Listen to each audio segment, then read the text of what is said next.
कक्षा 9 विषय हिंदी अनुपूरक ग्रंथ कृतिका में इस जल प्रलय में पढ़ा रहे थे। लेखक फणीश्वर नाथ रेणु है। इस पाठ का सारांश समझा दिए। तत्पश्चात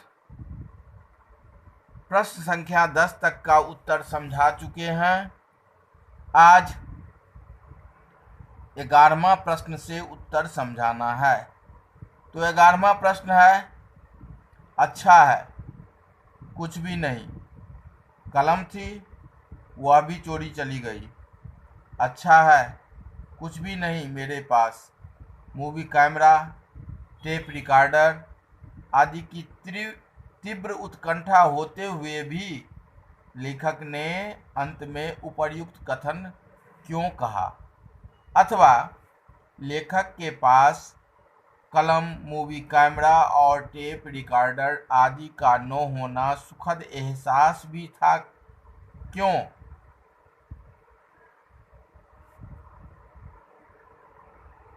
लेखक ने देखा कि उसकी कॉलोनी के आसपास का सारा भाग ही पानी में डूबने लगा है।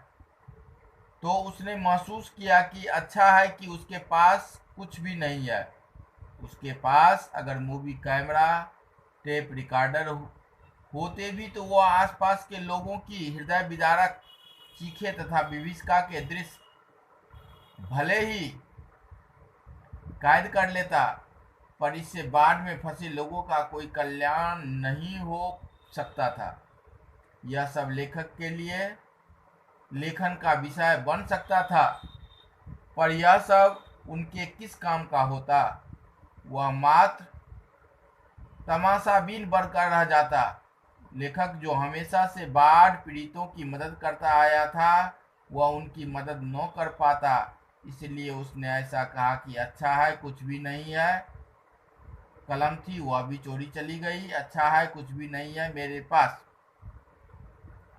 12वां प्रश्न है, आपने भी देखा होगा कि मीडिया द्वारा प्रस्तुत की गई घटनाएं कई बार समस्याएं बन जाती है। ऐसी किसी घटना का उल्लेख कीजिए। मीडिया द्वारा प्रस्तुत की गई घटनाएं समस्या बन जाती है।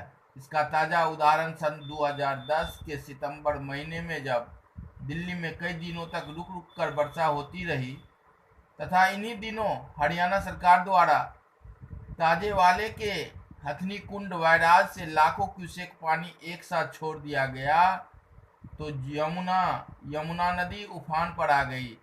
दिल्ली की निचली कॉलोनियों तथा निचले स्थानों पर वर्षा का पानी जमा हो गया।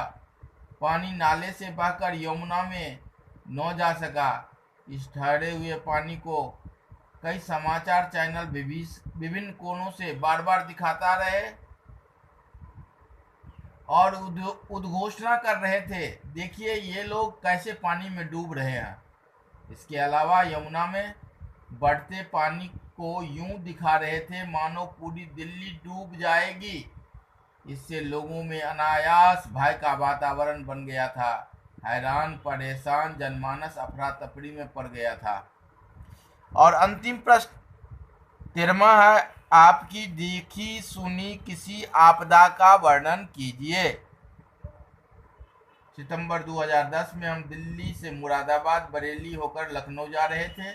हमने मुरादाबाद से पहले गढ़मुक्तेश्वर में पुल से ही उफनती गंगा और उसके आसपास के जलप्रभावित क्षेत्रों को देखा। आगे जाने पर देखा कि मुरादाबाद बरेली का मुख्य मार्ग पानी में डूबा था तथा उससे पहले की सड़क पर अनेक वाहन खड़े थे। पुलिस वाले वहां से वाहनों को आगे नहीं बढ़ने दे रहे थे।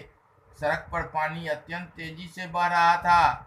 लोग अपने सामानों की गठरी बांधे बच्चों तथा मवेशियों के साथ सड़क के किनारे बने फुटपाथ पर तथा कुछ ऊंचे ऊंचे स्थानों पर जमा थे।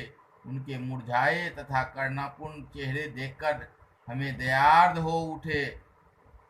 हमने यथासंभव उनकी मदद की और वहीं से वापस आ गया। यह हृदय विदारक दृश्य मुझे हमेशा याद रहेगा।